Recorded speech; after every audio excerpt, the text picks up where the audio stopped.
দেখছিলাম এদিকের অবস্থাটা এত ঝড় দিচ্ছে যে উড়ে উড়ে চলে যাচ্ছে। বাস কখন আসে? তোমরা সবাই আশা করি খুব ভালো আছো, বাট আমার অবস্থা খুব একটা ভালো নেই। কারণ আমি অফিস থেকে বেরিয়েছি 5টা 15, তারপরেই বেরিয়ে যে অবস্থা দেখি এদিকে চারিদিকে পুরো ঝড় হয়ে গেছে। মানে ঝড় আর ঝড়, মানে কোন দিকে যাবো দিশা খুঁজে পাচ্ছি না। মানে এত লেভেলের ঝড়, আশপাশ দেখে নিশ্চয়ই বুঝতে পারছো, আর গাছপালা দেখে নিশ্চয়ই বোঝো যে কি অবস্থা হচ্ছে তখন আমার। তো এদিকে আমি কানা হয়ে যাচ্ছিলাম, এতটা ধুলোবালি প্রচণ্ড পরিমাণে ছিল, একটু হলে কানাই হয়ে যেতাম, এত ধুলোবালি উঠছিল। তো যাই হোক, বাড়ি যাওয়ার ছিল, তো সেই কারণে তো যেতেই হবে। কিন্তু এই যে ঝড়ের মধ্যে থেকে যাওয়া ব্যাপারটাই হচ্ছে একটা আলাদা, মানে এটা আচমকা হয়েছে, আচমকা। যাই হোক, গুড ইভিনিং সকলকে। তো যাই হোক, এরপর অনেক কিছু লন্ডমন্ড, চলো তোমাদের দেখছিলাম এদিকের অবস্থাটা এত ঝড় দিয়েছে আর এগুলো সব উল্টে গেছে।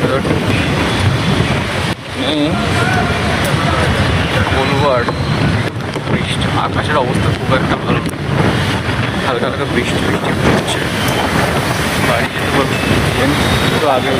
বললাম না যে এতটাই ঝড় দিচ্ছিল, মনে হচ্ছে ঝড়ের বেগ সত্যি এতটাই ছিল, মনে হচ্ছে আমাকে উড়িয়ে নিয়ে চলে যাবে। মানে এই অবস্থাটা আমার হচ্ছিল। চলো দেখি।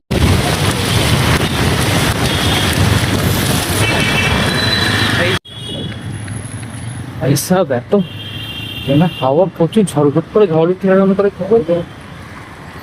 রাস্তায় পুরো পাতা পাতা পুরো ভরে গেছে, পুরো ধুলো, কেউ দেখাও যাচ্ছে না।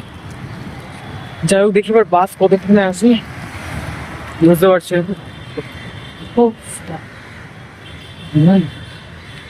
যাই হোক, এমনিতে আজকে স্যাটারডে, বাস এমনিতেই কম, তার মধ্যে এরকম ঝড় বৃষ্টি হলে বাড়ি পড়ে যাবো ওটাই ভাবছি।